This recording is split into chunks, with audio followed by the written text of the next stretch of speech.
Hi സുഹൃത്തുക്കളെ, പുതിയൊരു വീഡിയോയിലേക്ക് എല്ലാവർക്കും സ്വാഗതം. ഇന്നത്തെ വീഡിയോയിൽ നമ്മൾ എത്തി നിൽക്കുന്നത് തിരുവല്ല ശ്രീവല്ലഭ ക്ഷേത്രത്തിലാണ്.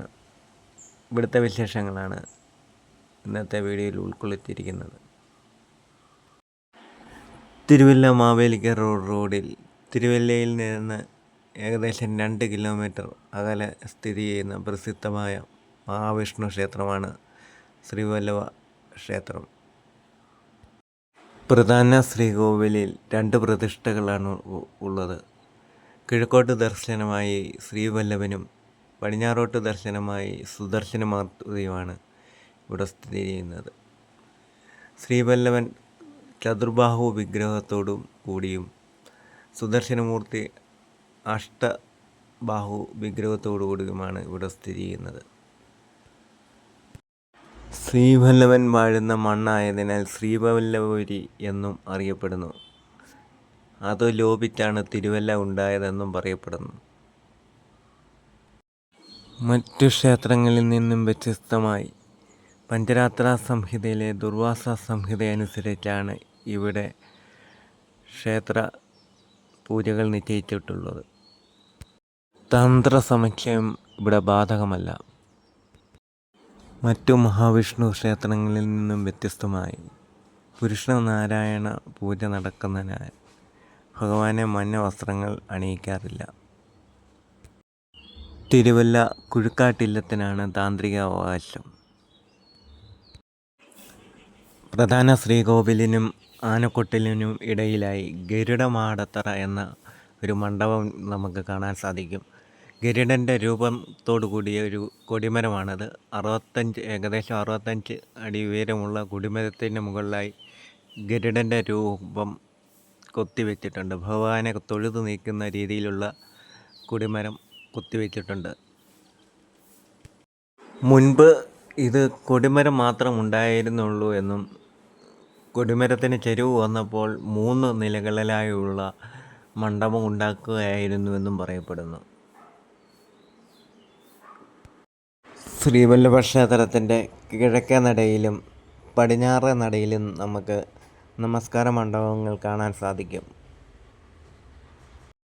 എല്ലാ ദിവസവും കഥകളി നടക്കുന്ന ക്ഷേത്രമെന്ന പ്രത്യേകതയും ശ്രീവല്ലഭ ക്ഷേത്രത്തിനുണ്ട്.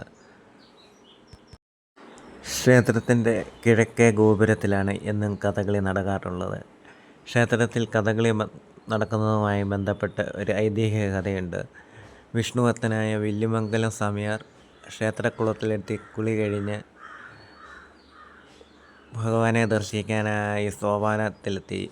അവിടെ വച്ച് ഭഗവാന്റെ സാന്നിധ്യം വില്ലുമംഗലം സ്വാമിയാർക്ക് കാണാൻ സാധിച്ചില്ല. സ്വാമിയാർ ക്ഷേത്രത്തിൻ്റെ പരിസരങ്ങളിലെല്ലാം തിരഞ്ഞു. ഒടുവിൽ കിഴക്കേ നടയിലെത്തിയപ്പോൾ ഒരു ഉണ്ണി നമ്പൂതിരി ഇരുന്ന് കഥകളി കാണുന്നത് സ്വാമിയാർ കണ്ടു. അത് ശ്രീ വല്ലഭൻ തന്നെയാണെന്ന് സ്വാമിയാർക്ക് മനസ്സിലായി.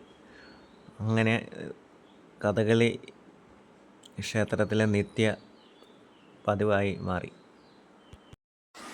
മറ്റു ക്ഷേത്രങ്ങളിൽ നിന്നും വ്യത്യസ്തമായി ശ്രീവല്ലഭ ക്ഷേത്രത്തിൻ്റെ മതിൽക്കെട്ടിന് പുറത്ത് ഒരു കൊടിമരം കാണാൻ സാധിക്കും. ക്ഷേത്രക്കുളത്തോട് ചേർന്ന് കിടക്കുന്ന സ്ഥലത്ത് ഒരു കൊടിമരം കാണാൻ സാധിക്കും.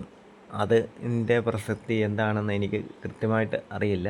അറിവുള്ളവർ കമൻറ്റ് ചെയ്യുക. പിന്നെ ക്ഷേത്രത്തിൻ്റെ മൂലസ്ഥാനമുണ്ട്. അവിടെ കൂടെ പ്രാർത്ഥിച്ചാൽ മാത്രമേ നമുക്ക് പൂർണ്ണഫലം എത്തുകയുള്ളൂ എന്ന് പറയപ്പെടുന്നു.